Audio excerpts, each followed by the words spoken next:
ఒక్క మాట చెప్పన, చీతాకొక చిలుక జీవితం గురించి మనం ఎంతో అందంగా ఊహించుకుంటూ చీతాకొక చిలుకలాగా ఉంటే బాగుండు అనుకుంటాం కదా. మొదట చీతాకొక చిలుక ఒక ఎందుకు పనికిరాని పురుగుగా ఉంటుంది. అలాంటి పురుగుగా ఉన్నప్పుడు తనని ఎందరో చేదరించుకున్నారు, ఎందరో అవమానపరిచారు, ఎందరో బాధ పెట్టారు. కానీ అది ఏ అవమానానికి, ఏ బాధకి, దేనికి కూడా కుంగిపోకుండా పట్టుదల కలిగి, విశ్వాసము కలిగి పోరాడినప్పుడు తన ఒక రూపాన్ని మార్చుకోవాలి.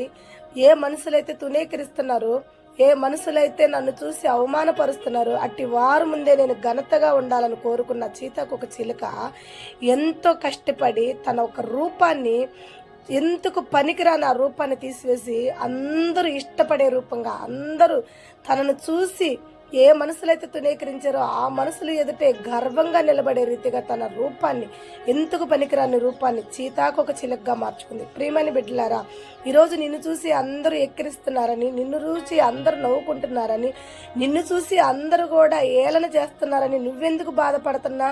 దేవుడు ప్రతి మనిషికి ఒక పట్టుదల ఇచ్చాడు. ఎందుకు పనికిరాని ఒక చిన్న పురుగే తన రూపాన్ని మార్చుకుని ఎక్కిరించిన వారి ముందు ఘనతగా నిలబడ్డప్పుడు, తన స్వరూపమందు చేసిన నీవు ఎందుకు కుంగిపోవాలి? ఎందుకు బాధపడాలి? ఎక్కడ నువ్వు బాధపడ్డావో, ఎక్కడ నువ్వు అవమానపడ్డావో, ఎక్కడ నువ్వు ఎక్కిరింపబడ్డావో అట్టి వారి ఎదుట నువ్వు ఘనంగా నిలబడేలాని జీవితాన్ని మార్చుకుని వాళ్ళకి చూపి నిన్ను ఎక్కిరించిన వారి నిన్ను చూసి సిగ్గుపడేలా దేవుడు చేస్తాడు. Praise lord.